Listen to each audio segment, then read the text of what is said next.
I'm looking at it like, why is she single? Why is she still single? Why hadn't she got married or whatever? I want to know, and I'm going to ask those questions. I need to know what happened and what brought you to this point.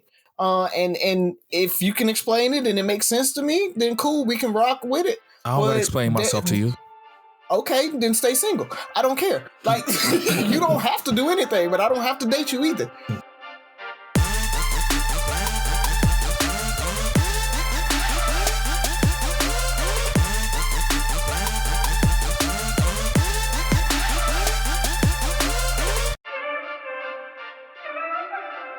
What up? It's Three Brothers No Sense. I am Tavares Ferguson, a.k.a. Ferg. I see you over there with your Three Brothers drip on, buff. Might make me get up and go get something out of the closet, bro. Fellas, It's been a good week. Tell the people what's on your mind. Well, first off, you need to introduce us as the Nappie finalists. Three Brothers No Sense. You know what I mean?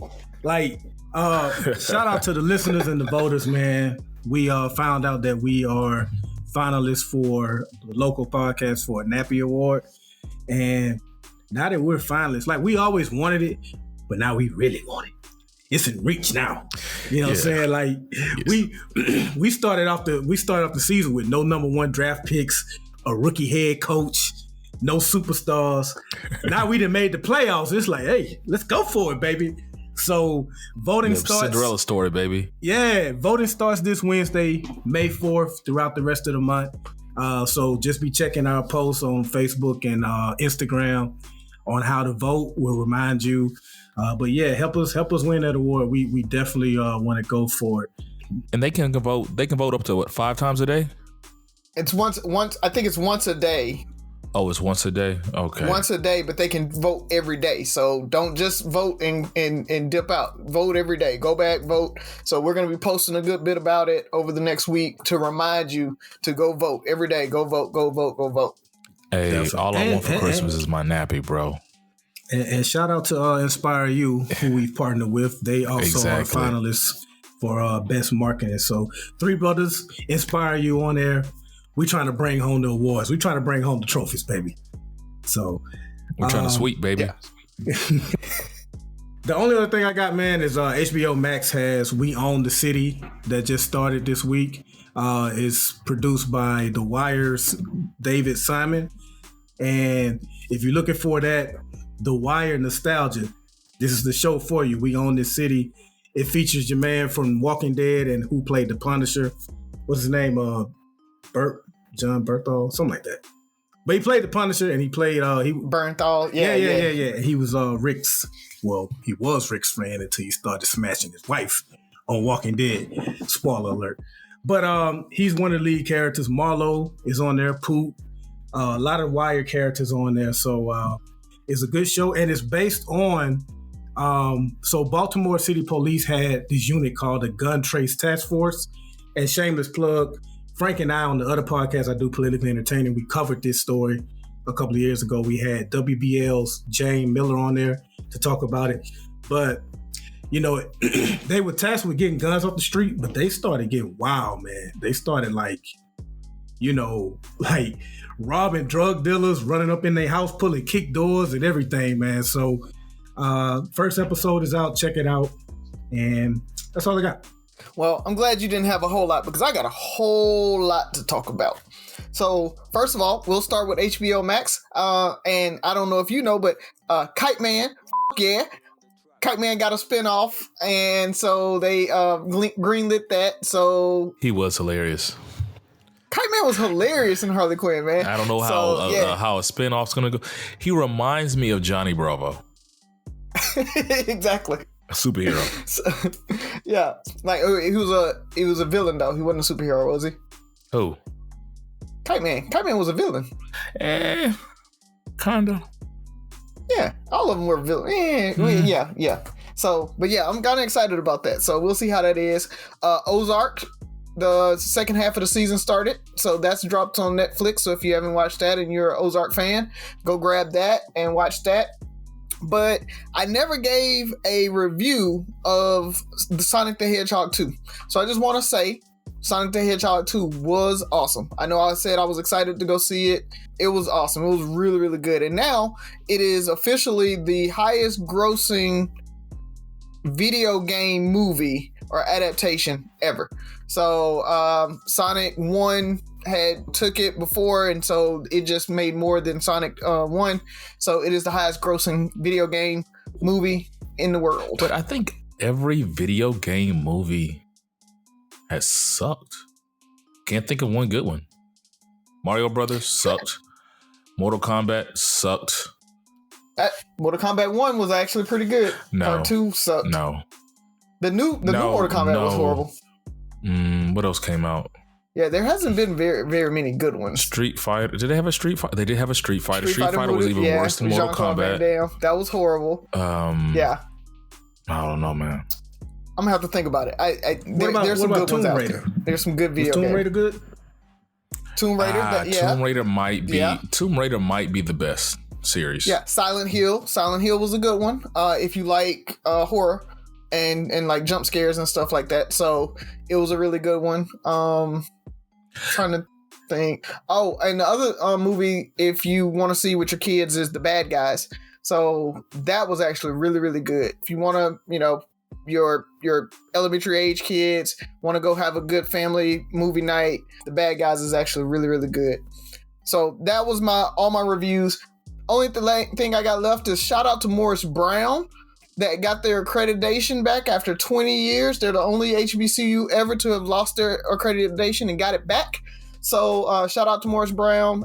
You're an accredited college or university again. Yay.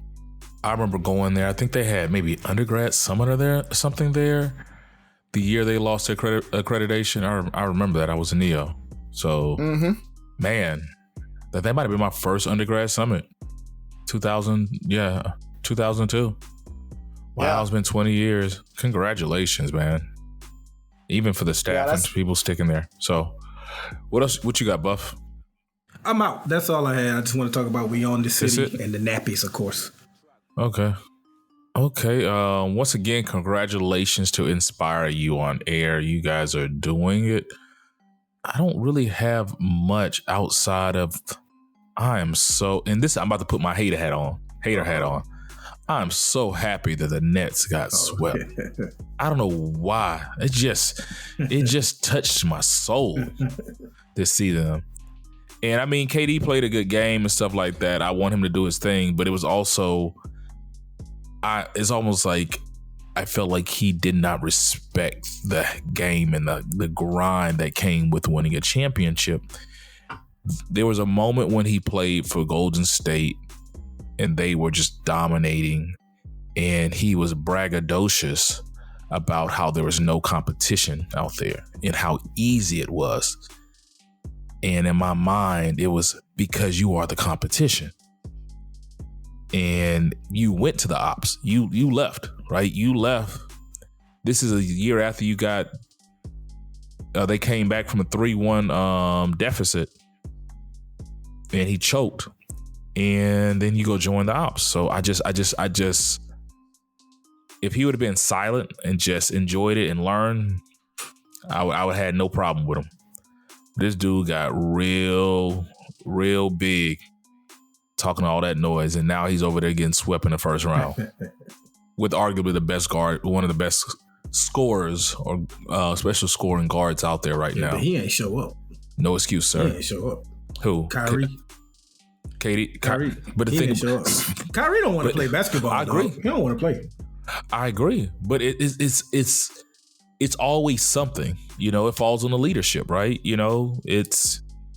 That's how it goes. Like, we've been in leadership roles where I can't make Razi go, but if Razi doesn't show up, that falls on me. Are you ready to deal with that? And just like Charles Barkley said, it's different when you're driving the bus. It's different when you're the leader of the team and there's nobody to fall on. You take that, because I know we're getting some haters on this, because if that would have been LeBron that got swept like that, boy, they'd have been shouting from the rooftops. So outside of that, watching the NFL draft, I love seeing these young black men get ready to get their money. I love seeing the best part of the draft for me is watching the families. Is watching that mother, that father, that brother or sister with that nigga we made it look in their eye.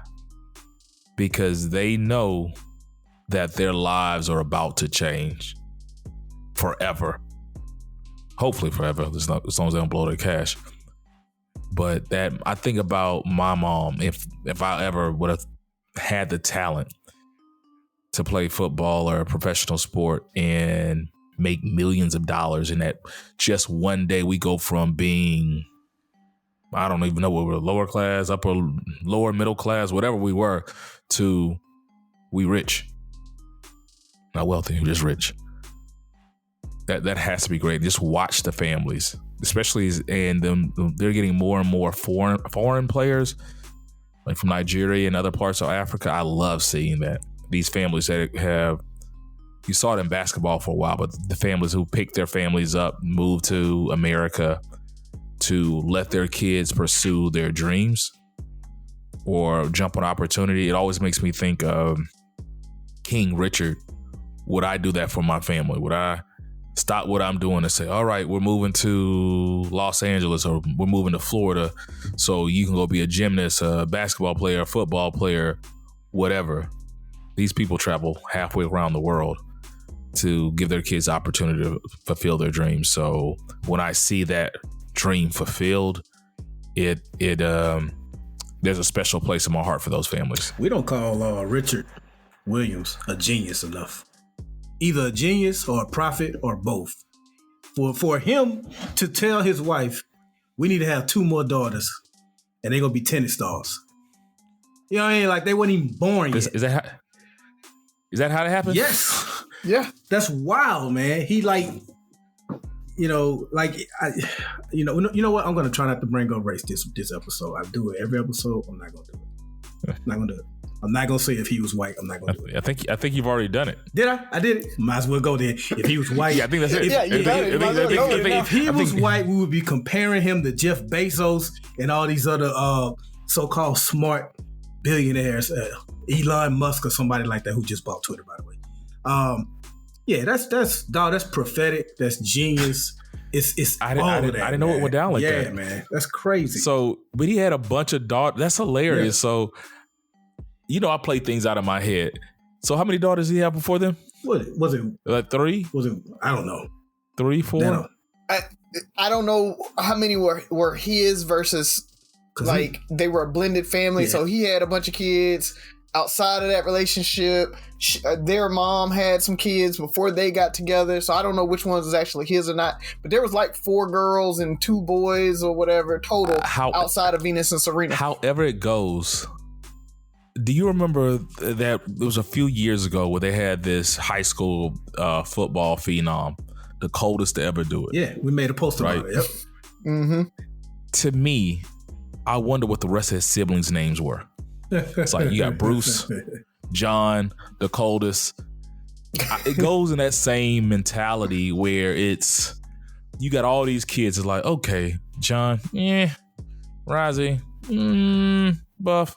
Nah, babe, we need to have 2 more kids so we can get these tennis stars. Like you just literally passed over every one of your kids. Like, yeah, we're gonna have to start from scratch. It's not looking at your young 2 sisters over there just twirling tennis rackets and say they got it. It's they haven't been born. We gotta have 2 more kids because y'all niggas can't cut it.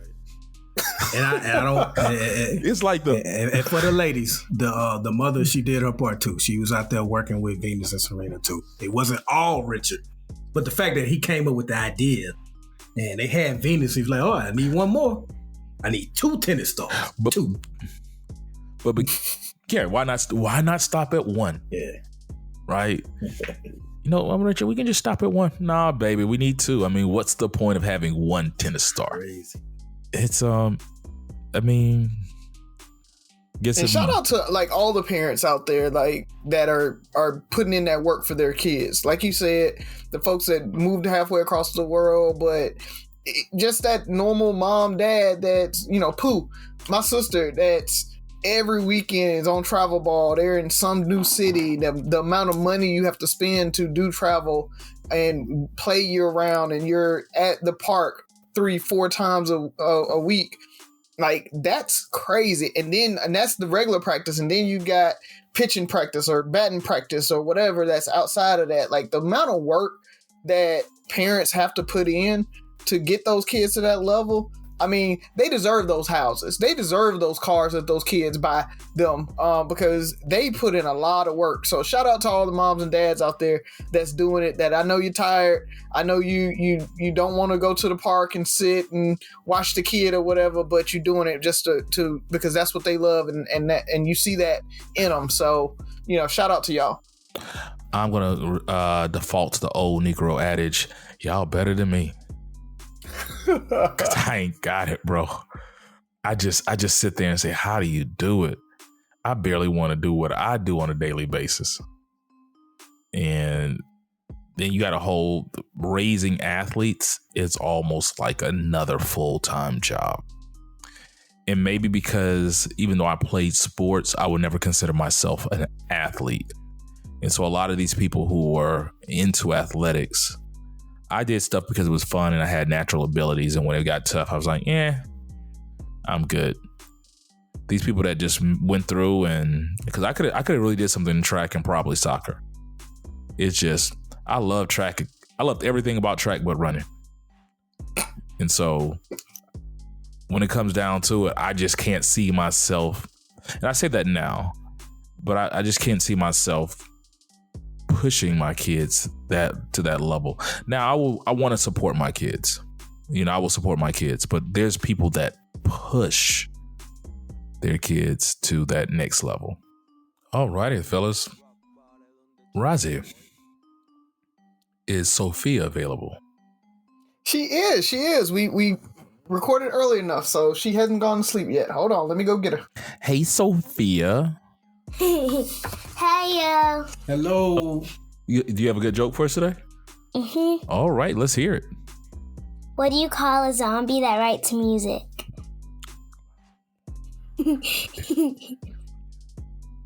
I got nothing. A decomposer. I have a bonus joke today. Bonus joke, yay. Yeah. What do you call a cow that's in a band?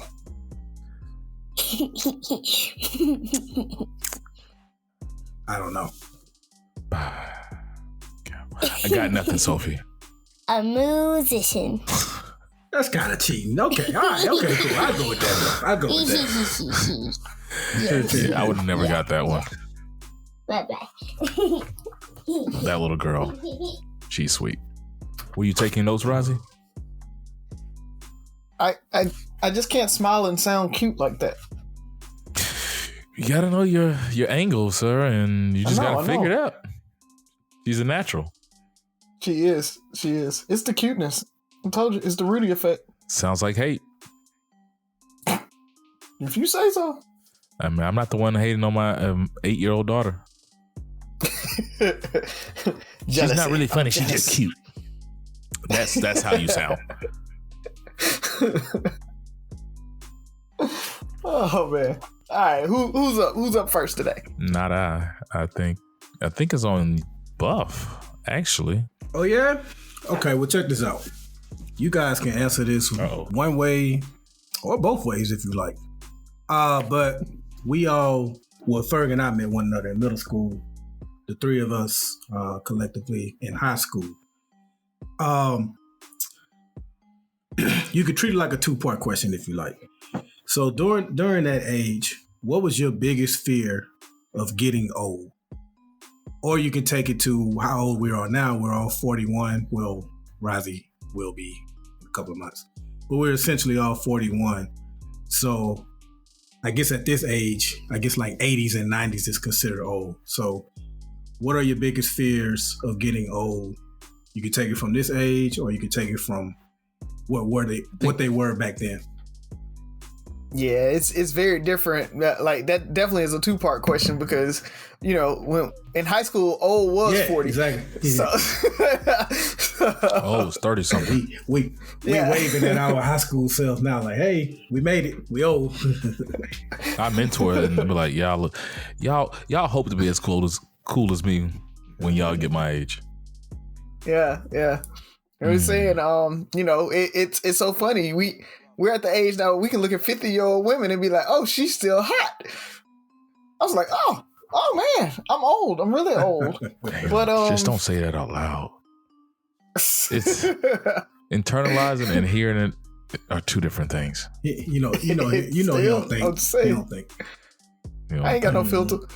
But I think in high school or when I was younger, I think my biggest fear of getting old was like just being broke, which the whole finance and all of that. I was just really worried about not having money and because I where we grew up, we saw a lot of middle-aged and older people that just didn't have money. That didn't have, could barely pay their bills and stuff like that. And so that was my biggest fear, I think, is growing up and not being able to live my life and enjoy it and everything like that. So that was my biggest fear. Now, I think I've been watching This Is Us. I'm catching up, finally caught up. The mom, she's getting Alzheimer's now. And it's super hard for her to remember and she's forgetting and everything. And I really do think that's my biggest fear right now is not being able to remember the good times and the bad times, truthfully. I mean, sometimes you want to reminisce about those bad times too and just be in a funk, especially the good times, and not being able to remember the kids and what they looked like. There's an episode now where, she is calling Kevin Jack, just confusing everything. So I think that really is my biggest fear now is, I guess, health in general, not just not being able to remember, but just, my biggest fear is just not being healthy. And kind of going that downward spiral. I saw it with my dad and everything. And I'm just so fearful of that. Like, I always said I wanted to, make 75 and just like, boom, I'm done. Because I don't want to go down that route. So any type of like progressive health issue, I'm super scared of. I'm right now, I'm super scared of it. And so that's a lot of why, I maintain a healthy lifestyle. I don't drink. I don't smoke. I drink on occasion, but I really don't do much of that because my dad didn't drink, but he had liver problems. So I'm like, okay, that's a medical history for me. So I definitely know that I got to be careful with it, right? I'll throw it out there. I'm to the point where I'm taking Metamucil in the morning, keep my fiber so I can keep my cholesterol down. Like it's that to the point where I'm like, I'm thinking that long term where I can make sure I'm staying healthy, following whatever my doctor tells me to or whatever, just so that I don't get to that point where it's something that was preventable or something that if I had just changed a little bit, I could have avoided it. So yeah, that's my biggest fear right now. So yeah, I understand everything you're saying. So I'm going to try to change it up a little bit. So my first one, when I was young, I just didn't want to be that guy.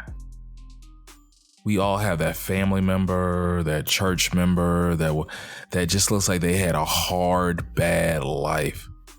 They standing on the corner, asking for change, like whatever happened in their life. I just didn't want to be that guy.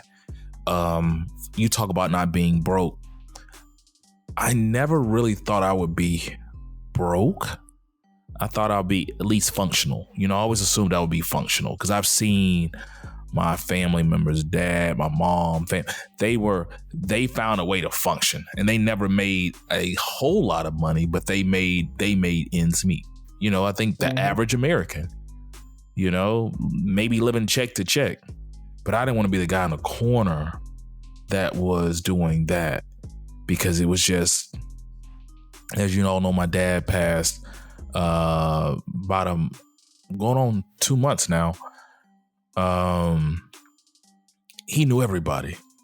And so I'll be riding with him or walking with him, and he'll give me the story. Oh, man, that's da-da-da. Man, he was captain of the football team. And he's giving me this whole story of all these people that were successful, or the prom king, the prom queen.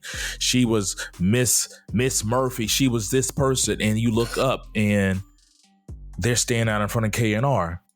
You know, they stand up, you know, walking down Mott Drive, strung out on. And I never knew how that happened. I didn't think these were bad people. And I always question, how does that happen? How do you get here? I don't think when they were my age, they're like, you know what? I can't wait to turn 32 so I can be strung out on drugs.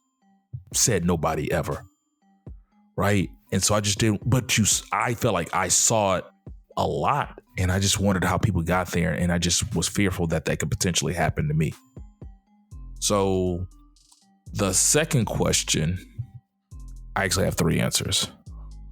The first one is not getting old, not being here. The things you're talking about, Razi, as far as taking Metamucil and all that stuff, I haze myself. And when I don't do right, I get angry with myself. It's just more stress. It's just unhealthy as well. But not being here, you know, I want to walk my kids down the aisle. I want to see my grandkids. I want, in a long time from now, I want to be here. You know, Razi's talking about 75. I want to stretch this thing out. I want to see generations of Fergusons. But more importantly, I want to be here for my wife and kids. And so that's a fear of mine. When you hear people dying at, you know, you'll look up, you'll turn on TMZ. This actor died at 52. That's 11 years from now, bro. You know, I want to live more than another 20 years, 15 years, 10 years. That is scary. The second thing is, like Razi says, your health. I don't want to get old and just be completely unhealthy, especially where I can't take care of myself. The mother on This Is Us, she's a hazard to herself. She can't function without somebody watching her. I mean, she can get lost. She never knows what's going on. She's in and out of, I guess, reality is the best word to use. Mm-hmm. So that's that. There's that. There's the, you know, my dad had a stroke. There's so many things, health issues that can happen. I walk in and out of clinics every day because I'm in medical sales, and I see people with different ailments. And, you know, that person walking around with a cane or a walker, or, you know, that's in a wheelchair, and it's just, they weren't always like that. They were my age. They were probably walking around, maybe dunking basketballs. If you just never know what people's lives were like before they ended up there. And the last one, and it's probably no surprise, is leaving with nothing. Being on this earth for however long, and the day I walk away, the day I'm no longer here, the world is no better than it was the day I entered. My family's no better off. I have not contributed to the growth, the longevity of, you know, the legacy of my wife and kids. It's, what have you done? And what do you have to show for the 60, 70, 80 years you've been on earth?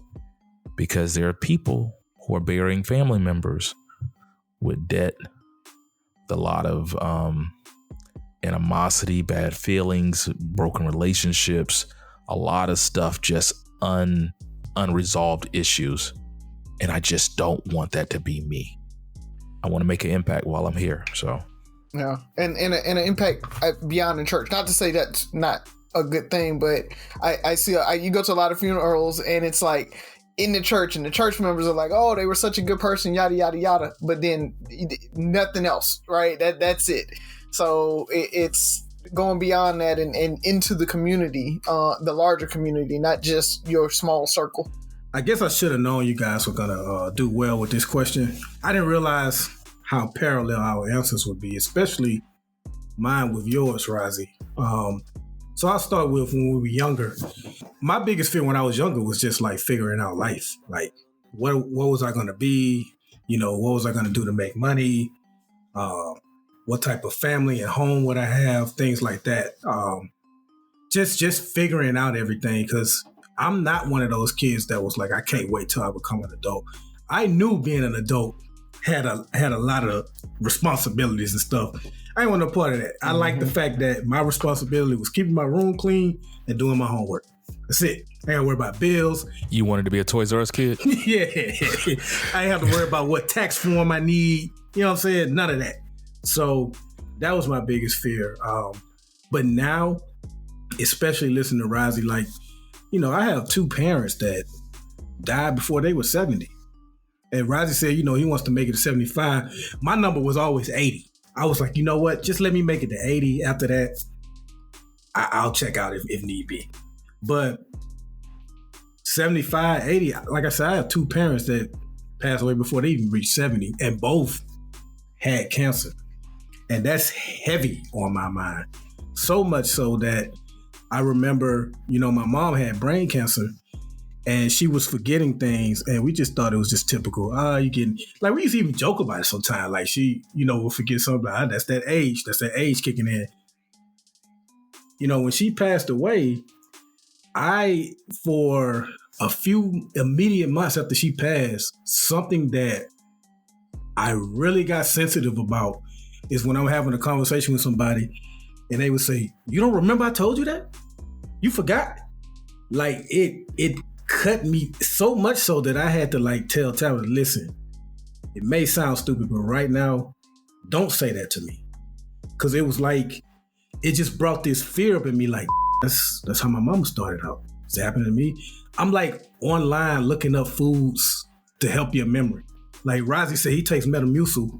I read that blueberries, dark chocolate. It was like a whole list of foods that I had looked up just to help with my memory. I started doing Sudoku puzzles. I heard puzzles were good for the memory. Like I was really freaking out. I'm gonna shorten this up because I don't want to start getting choked up. But yeah, man, it's just I think, but I've rambled a little bit. But overall, my biggest fear is just being a burden to people. Like Ferg said, not being able to take care of yourself. I don't want that for anybody. Like, I want to be able to take care of myself, function on my own, do, all the necessary things. I don't want to be a burden on anybody. And that's like a huge fear of mine. Like having to have somebody help me put my shoes on or bathe, go to the restroom and all that kind of stuff like that. I do not want that.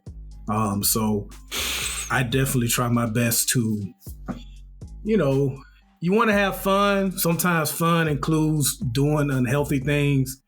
But I do try to be mindful and make healthier choices, better choices, because it's always in the back of my mind, like, yo, am I even going to like make it to 70? I definitely want to make it to 80, and I'm trying to do everything I can to live a healthy life and make it as long as possible, man. Just don't want to be a burden on my family, man. Yeah, that's real. So, all right, Razi, what you lighten it up, bro. Lighten it up. Yeah. Oh man, because mine, man, I was gonna go dark too. So. Oh yeah. All right, so this the Gotham episode, just dark. Bring it on, man. What you got? Well, there's a new Tennessee bill out. I don't know if you guys have seen it, that they are trying to pass that a drunk driver that kills a parent has to start paying child support for the children. Yeah.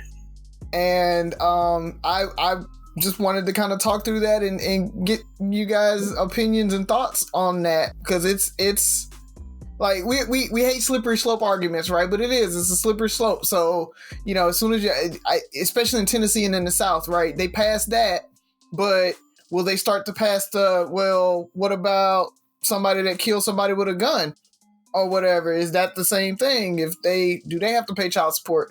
Like at what point, where do you go from here if they do pass this? So just wanted to kind of discuss that.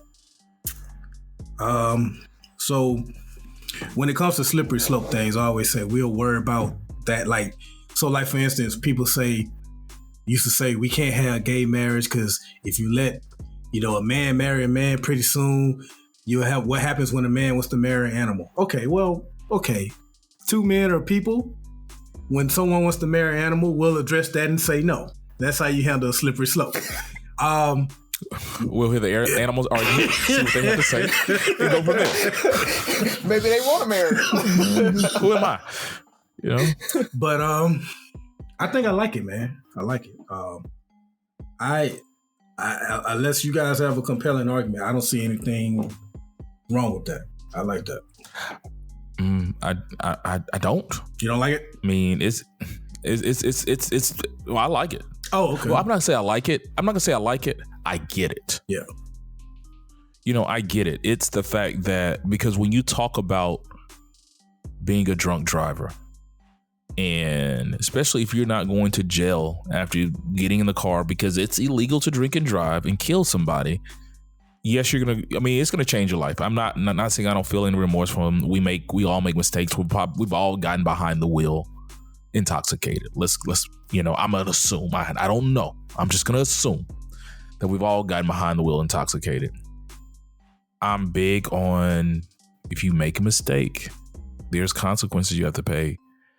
And when those consequences or when your mistakes affect other people in a life-changing manner, then there are some drastic consequences. I feel like this should if this is Pandora's box of the what ifs, I'm with it, because I think if you commit a crime and your crime negatively affects or has impact on people, there should be a financial cost. Like, I was thinking about this other day when I read it. Where does it stop? If you do a armed robbery or you do something like that, hypothetically, and now this person has a fear, like they need therapy. Guess what I need you to do? I need you to pay for their therapy. Like, there needs to be consequences to help the people that you have harmed. Your little whatever, they already talking about child support ain't nothing. Your little $400 a month ain't gonna bring mommy and daddy back. No. I don't feel if you get off, you're not going to jail for that. I don't have much remorse for there being a financial penalty. Now, they should cap it. I get it. They should cap it. But at the same time, it is what it is. Should they? Should they cap it? Or should they use? Go ahead. But if you were about to say something, I was gonna say. So, do you know if you have to be like drunk? Like, if someone gets in an accident and they had alcohol in their system, is there like a difference? Because you can have alcohol in your system and not be drunk, but also still get in a wreck. You know what I mean? So, right. Have they? From what I read, it basically if they label it a DUI or drunk driving accident, then you get it. So you could have alcohol in your system, but sometimes it's not high enough, like you said, or something like that, and they don't label it a DUI or a drunk driving accident. So that's the thing. It's they do if you have the legal limit inside in your system, then they're not going to label it. So you're good. So I get what you guys are saying. And that's a possible slippery slope right there, Ferg. But also look at the details of the accident. Like, if you look at somebody who was speeding and driving on the wrong side of the road, like my man for the Raiders, he was drunk. Yeah, like he was drunk. Yeah, but you're driving, it's raining, and they're speeding, and they hit the brakes and they hydroplane and hit somebody. Like, that could happen when you're sober. Like, there's things that happen when you do stuff that is just considered like reckless driving. Yeah. See, that's where I would want to. I was gonna say that. That's why I'm about to talk myself, because so if I'm somebody in that state, I'm like, okay, you going after the drunk drivers. What about the people on their cell phones? What about the people that's doing other stuff? You know what I mean? Like, yeah, that's because it's reckless. Yeah. When you are reckless driving, especially under the influence. You know, because there's accidents that can happen not because you're drunk.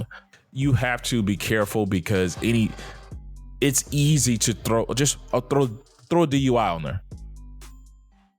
You know, how do you fight that? But when you're okay, he was doing 70 going down the wrong way on a one way, you can't fight that. You know, it might have been a DUI, but you were doing something dumb. So it's that. The slippery slope. Yeah, the slippery slope part of it. That's why I was probably going to take the negative side of it and kind of be the person that goes against the grain, because I don't like it. And the reasons you guys are kind of saying is I don't think it's, hey, let's just carve out this DUI and drunk driving, you got to pay child support. If you're going to do it like you said. It's like if it was reckless driving, any reckless driving that caused an accident should pay that child support. I don't know why you would carve out just drunk driving to do this when, like you said, you were on your cell phone. You went down the wrong way. You were doing 55 in a 25, residential area, and the kid, you ran over the kid. That is the same thing to me as just being drunk driving. So, like, you have to add so many layers in there and so much research to be like, okay, now we're going to say we're going to charge child support for this person on this thing. I'm like, that law should be there based on the facts of the case, not necessarily the DUI part of it. I think maybe that's a contributing factor. That's something that you can add in and be like, okay, you were doing this and you were drunk. Yes. But I'm for like a larger, I guess, law that would cover more things than just that drunk driving. Because we need to look at the facts of the accident, not just them being drunk. Agreed. Yeah. The number one cause of accidents in America is distracted drivers. Yeah. Now that because I don't know if y'all ever were intoxicated and drove, but I know everybody on this call has pulled their cell phone out while driving, and that's causing more accidents than anything. Yeah, that's the number one distraction. So if that's what's happening, yeah, I get it. So yeah, I don't like it. I think it's one of those things. It's adding a lot more complexity to the law, and so I really feel like, especially if they're drunk driving and they get off, I can see that. But then you got people that are drunk driving, they go to prison for murdering a parent or for manslaughter, whatever they call it. So vehicular manslaughter. Those people are going to jail. Those kids aren't going to get it. So now some kids get it, some kids don't, based on the judge and whether they want to send a person to jail or not. And all. I mean, it's. I don't trust the legal system anyway. But what about the kids, Razi? I was gonna say, and now you get to see how politics works, because Senator Razi doesn't want to punish drunk drivers. You know what I mean? That's how things get framed. Do you not like kids, Razi? Yeah, exactly. What do you have against kids that parents were killed by drunk drivers? So apparently it's okay to kill somebody's parent while driving drunk and not have to have any responsibility for it, according to Senator Razi. This is why I cannot do politics. This is why I have not done that yet. I talk about it so much, but this is why I have not done it, because my mouth is not going to keep up. Huh? What do you say? Like I used to do my mama now. What do you say? Alrighty. So what? How much time we got? Let's see if we can make this quick. Got about 10-15 minutes. Yeah, we good. I'm about to go there. Uh-oh. What y'all have for dinner tonight? I had pizza. What about you, Buff? Tabitha made, I guess you can call it like Salisbury steak, but she did it with ground turkey, because I try not to eat too much beef. Gravy, mashed potatoes, and greens. She made that today? Mm-hmm. Was your pizza from today, Razi? Mine? Yes. So nobody had leftovers? No. Oh, shit. That's Ferg, ladies and Well, gentlemen. y'all on that Kevin Samuels train then. Because apparently nobody wants leftovers. So apparently one of Kevin Samuels' latest rants that has people up in arms is about saying women who are unmarried by the age of 35 are considered leftovers. And we have heard several people's opinion on that, and none of them were positive. What say ye fellas on Kevin Samuels' take on these women? So did he say nobody wants leftovers, or did he just call women leftovers? My bad, I take it back. He didn't call them nobody wants leftovers. He just called them leftovers. I thank you. I stand corrected. Well, this is all I'll say. At this point, I have to believe that the people that keep sharing Kevin Samuels, like hate sharing him, like they share him just to say, he's probably gay, that's why he bashes women, or he don't know what you're talking about. At this point, I think you secretly like that guy. Like, I haven't watched a Kevin Samuels video in months, yet I still somehow know most of what he's saying because people keep sharing it even though they keep claiming they hate it. First off, the whole leftover comment is nothing different. That's not anything new. He's always said, he didn't use the term leftover, but he's always said, once women hit 30, you're in the danger zone. Okay, because he feels like the older a woman gets, the less her value is. And that you should be looking to get married in your early to mid or late 20s.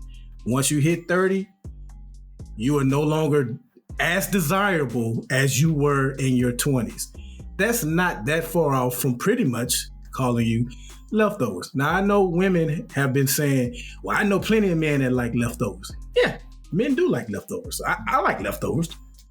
There are plenty of women that can still find a man that's 35 and single. What he's saying is your chances begin to decrease the older you get. And your chances begin to decrease of finding the man that you want. You may can still find a man, but do you want him? Does he have everything that's on your list? Well, I feel like you got something to say, Ferg. Go ahead. Buff, what's your favorite restaurant? Ooh, Del Frisco's. Have you ever gone to Del Frisco's and asked, what did they cook last night?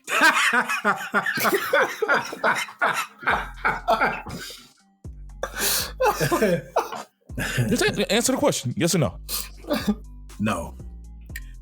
And if they were to say, hey, sir, we made what's your favorite dish at Del Frisco's? Oh, man, so glad you asked. So, I like how they do their steak. I get a steak, I get some lobster mac and cheese, and I get their spinach. Sounds awesome.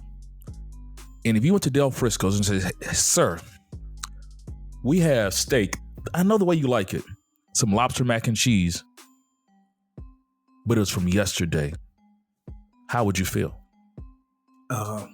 That's nice, but I'm gonna need you to cook me a fresh steak, fresh lobster mac and cheese. I don't want yesterday. Now, have you ever went to Del Frisco's and thought you were hungrier than you were? And have you ever brought that steak and lobster mac and cheese home? Oh, yeah. Yeah. Did you heat it up? Mm-hmm. Did you like it? Delicious. Yes. So there is a place for leftovers, right? Absolutely. There's nothing wrong with leftovers. Nope. But it's generally not your first choice. Correct. All right, I'm sorry. I just want to make sure. I just want to make sure I'm understanding the concept right. Because leftovers ain't bad, right? So I am going to offer a little pushback, not personally on you, Kevin Samuels, or anybody. You know, I know one of the things he likes to do is compare women to, I think, a car and all that kind of stuff. Women are not cars. They're not plates of food. They're not any of these inanimate objects that a lot of men like to compare them to. I'll just say this, though. I know you hate his delivery, ladies, but I'm going to need you to point out what he's saying that's just completely incorrect. Because I've yet to find, the only thing I've seen women say is that he's saying all that because he's gay, which creates a whole different issue because I see far too many people saying that they support gay and there's nothing wrong with being gay, but you somehow weaponize it and say that's why he's doing it, so he must be gay. And that's some type of laughter you get off of that. So I'm confused on that. But I get that. I get he's been married twice, so he doesn't know what he's talking about. He's not married, or he hates women and all that stuff like that. I know the delivery prompts you to say that, but just if you're gonna keep listening to him, which apparently you guys are, listen to what he's saying. It's not completely incorrect. He's very tactless, and he is wrong about some things. I've listened to his shows. Some of his stuff, I'm like, man, what the hell are you talking about? But overall, I haven't found where he's just been completely wrong about a lot of things. I just think he offends a lot of people, which is part of his. That's what gets him the clicks. That dude has like 1 million subscribers or something like that. So yeah. He's a shock jock. Yeah, the more y'all share him, the bigger he gets. So you claim you hate him, but you're helping his brand.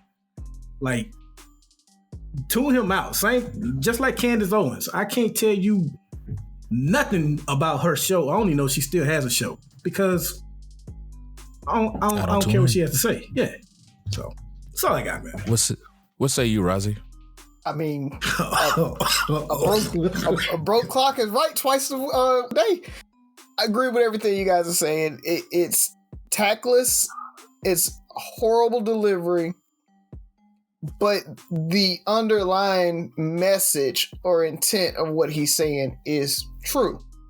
And ladies, you have to understand that once you get over 35, folks love to say it's hard out in these streets. It's hard dating in these streets when you're in your 30s and 40s. It's tough out here.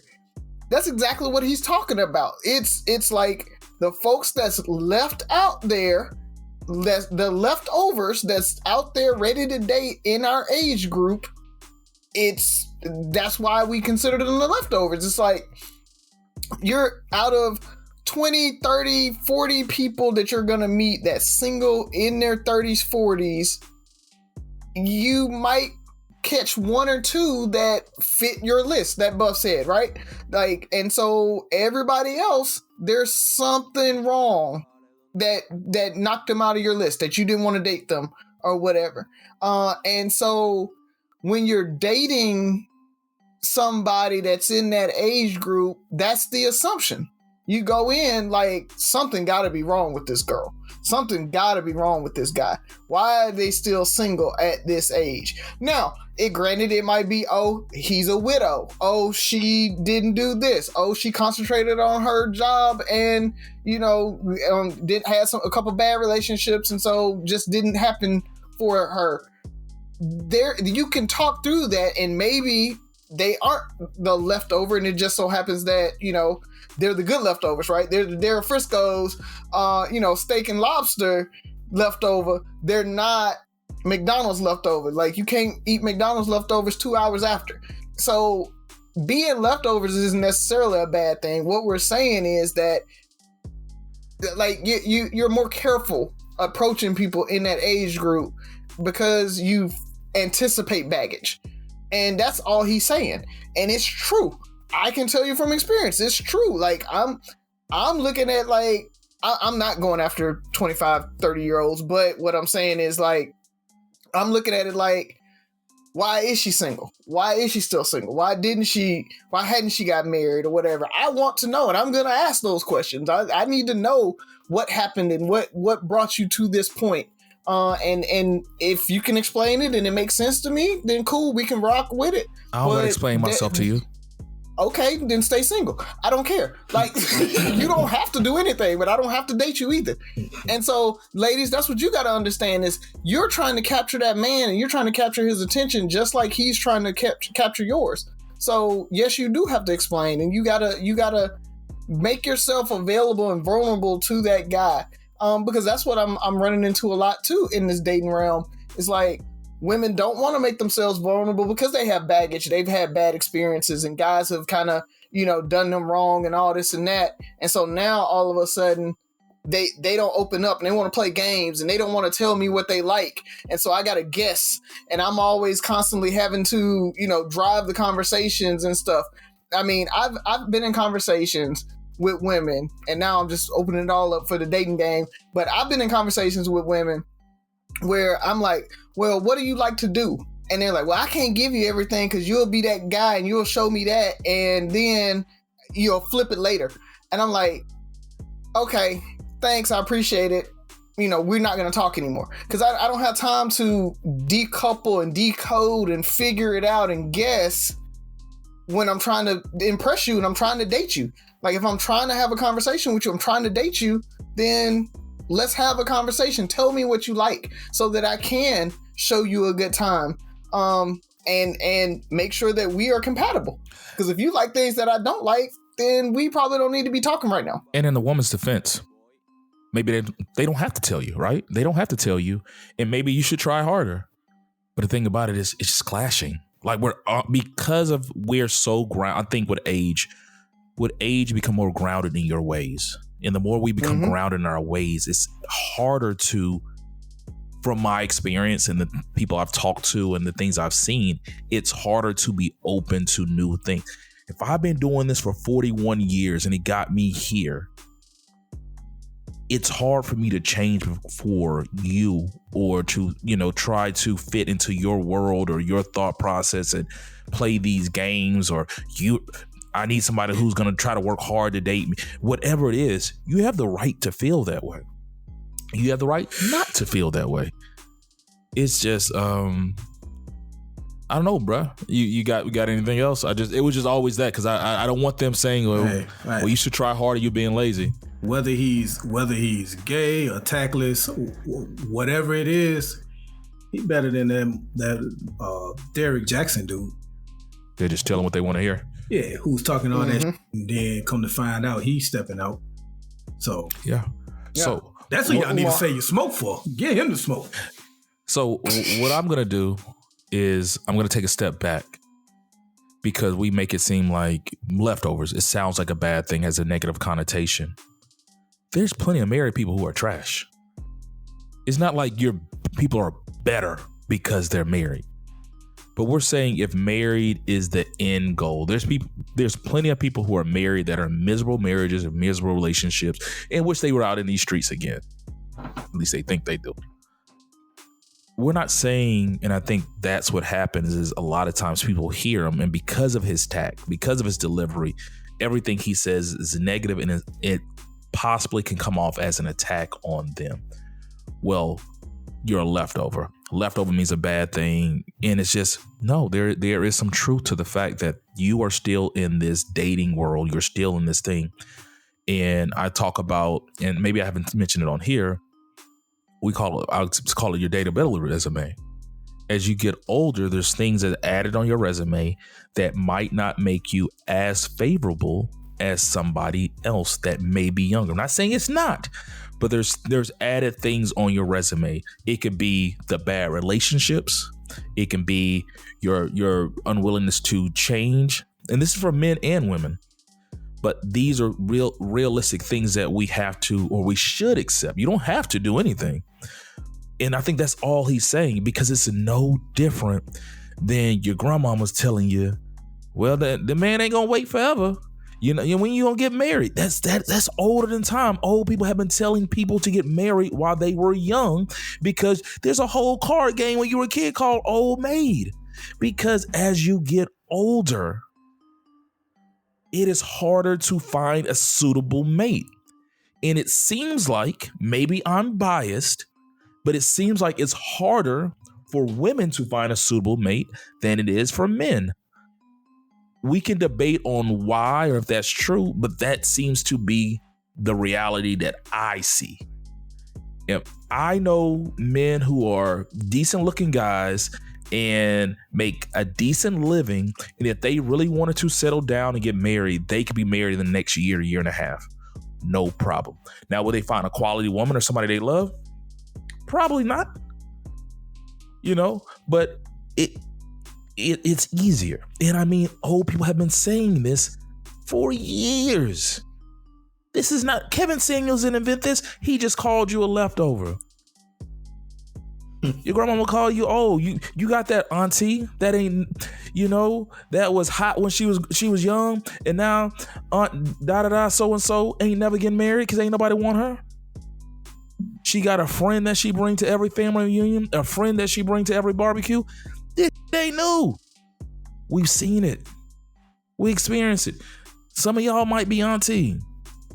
Some of y'all might be unc who bring a new girl home every family reunion, every whatever. Y'all might be the same people. What I'm saying is this is not new. Kevin Samuels is not reinventing the book. He's actually saying a lot of that old people have been saying for years. He says some off the wall stuff. Don't grant it. His delivery is horrible. But at the same time, if you go listen to what he's saying, a lot of this is stuff that your grandparents were saying. A lot of this stuff is your mama and your daddy were saying. Why buy the cow when you can get the milk for free? What does that mean? You giving it up. Why do I want to settle down with you? You gave it up to everybody. Why do I want to settle down with you? I got the milk, Razi got the milk, Buff got and you want me to choose you? Why? It's nothing new. We don't slut shame Ferg. I'm not slut shaming. I'm just saying these are things we've been saying for years and hearing for years. And this dude should not be made. Now that I think about it, he shouldn't even have a show. Madea and them should have a show. He probably go to his grandmama's house every day, listen to his aunts talk. Like, oh, I'm going to use that for my next show. I'm going to call him leftover since grandmama bringing some leftover meatloaf out. That's going to get him riled up. This dude ain't said nothing new. Name one thing Kevin Samuels said that was new. Baby, you getting big. Ain't no man.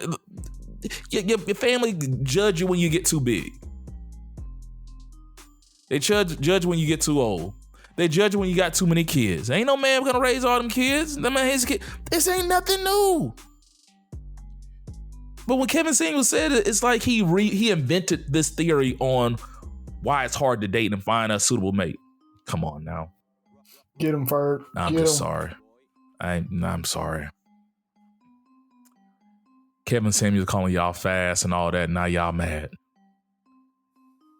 Let's go ahead and go close. Three brothers defending Kevin Samuels. I ain't defending Kevin Samuels. I'm just saying this dude ain't saying nothing new. I hate seeing our women belittled. I say it all the time. I talk about when I was talking about not the toxic love. What I was talking about on the comedies and stuff, or the rom-coms. Oh, struggle love. Struggle love. I hate seeing it. I want our women to excel. I want better for them. I want better for us. But we gotta realize that these things is happening and happening is happening. It keeps happening. None of this stuff is new. We have to we have to have a real conversation. We have to internalize it and say, okay, yeah, you're right. That is me. I do that. We do that. And until we do, if we just keep getting offended and offending ourselves, we're not going to get anywhere. The shit ain't going to change. Somebody take this. I just got something real quick. So a couple episodes, Ferg brought up how Band-Aids were including diversity with the color of their bandages. And I was watching an episode of Shark Tank, and they actually, well, I don't want to say they stole the idea, but they borrowed the idea from this couple that started Browndages, and they are doing the same thing as Band-Aid. So whether Band-Aid stole the idea or came up with it on their own, doesn't matter. Band-Aid have made plenty of money over the years. I want you guys to support Browndages. BRONDAGES, browndages.com. You need some bandages, hit them up. They have all the different shades of color that we need for our skin tones. So check them out, hit them up, support them. You know we support the black people, so hit them up. How do I find out what color browndages I need? Is it like a color guide? Oh, it's a variety pack in each box. So they have all the colors. One other thing too. We talked enough about Kevin Samuels, so I kind of already said this. I didn't know Ferg was going to bring this up. But one of the parting shots I was going to say was, ladies, whether you agree with him, us, or disagree, don't let him live rent-free in your head. Like, if you know you disagree with him, you hate his delivery, whatever the case may be, stop watching. Stop watching. I know I just said this, but I just want to reiterate. Don't let anyone, Kevin Samuels, anybody, live in your head rent-free to where you're posting about him and you know, thinking all men think like him and this is why I'm single. No, that's not why you're single. But don't let Kev anybody live rent-free in your head. Protect your peace. What was that Ambrosia's Protect saying? your peace bubble. Peace bubble. Yes, sir.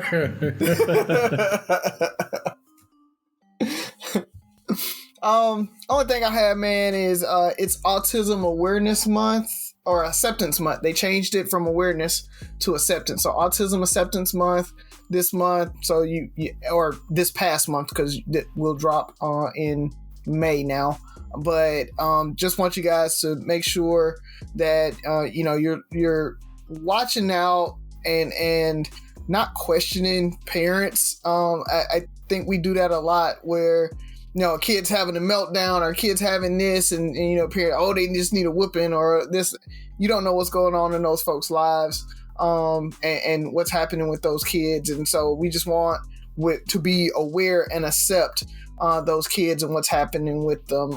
And so, you know, any way that you can support, please go out, volunteer, do what you can, contribute, whatever. But we just wanted to just kind of bring that up and make sure you guys are aware of Autism Acceptance Month. That's all I had, Ferg. Oh, what happened, Buff? Oh, this is not Three Brothers related. Joel Embiid is out indefinitely. Wow. Ooh, so that's a Sixers. That's over. He has an orbital fracture and mild concussion. When did that happen? I don't know, dog. And like, obviously I want the Heat to win, but not like that. All right. So I think what I'm about to ask just seems very trivial. You guys made any big purchases this week?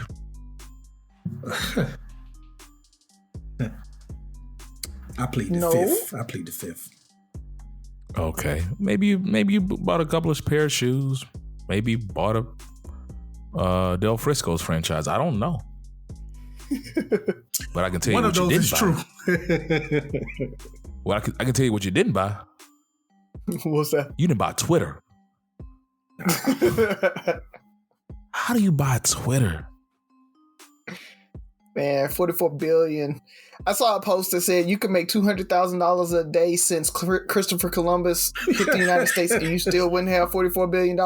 Like, it's crazy the amount of money that $44 billion for one single person to be able to buy something and bring it private as your own. I mean, oligarchs should not exist. I'm right there with AOC when she says that. I don't think that people over like billionaires and billionaires and billionaires should not exist. They should be taxed to the point where that money should be going somewhere else. I don't want to get on my soapbox about that, but yeah, it's definitely exorbitant. Okay. Outside of the large purchase, how do you think that's going to play out? You think I don't even know if they're going to allow it. There may be some antitrust type stuff going on with that. Tesla, and he may back out. Tesla had a big drop off of that because people are anticipating him having to sell Tesla stock to be able to buy it and everything. So he didn't officially buy it. He said he intended to, and I guess they signed an intent, but there's still a whole bunch of stuff before he actually owns it. So he doesn't actually own Twitter right now. I think that, like, a lot of people think that they're like, oh, Elon went in and he did this and did that and, you know, took people verified away. I'm like, he ain't got nothing to do with Twitter right now. Like, he can't tell them how to do anything right now. So there's still a chance that it won't happen. But if it happens, I don't think he's going to get too much into the weeds. He may let more people tweet, and I think not ban as many people and that type of stuff, but one, Europe is going to make him do it, because if he doesn't, then they're going to pull it and he's not going to be able to use Twitter in Europe. So, I mean, when it comes down to it, the countries are going to force his hand. He's going to have to do what Twitter's doing now. Okay. Because most of these social media sites didn't have a choice about doing what they did when they started fact checking and everything like that, because countries were starting to force them to do it. So, I mean, he's Elon's all talk. He's a marketing genius. He's not like this great businessman that everybody thinks he is. And I think he's going to get in. He's probably going to do some shake up stuff, but ultimately it's going to settle down, and Twitter's going to be Twitter, just like it is now. Okay. But Three Brothers No Sense. It was a fun show, fellas. We probably lost a couple of listeners this week, but hey, hopefully we'll gain some more next week. But once again, shout out to Inspire You on Air. Congratulations on being a finalist for the Nappie Awards. Three Brothers No Sense, as we said earlier, we are finalists as well for the local podcast portion. So we will be opening up voting very soon. Please follow us. If you're listening to us on Inspire You on Air and you want to listen to older podcasts, fellas, tell them where they can find everything. Any podcast platform, Apple, Google, Spotify, iHeartRadio, and just put us up, Three Brothers No Sense, and all the past episodes will be there for you to check out. If they want merchandise, Razi, where do they go? Yep, threebrothersnosense.com. Okay.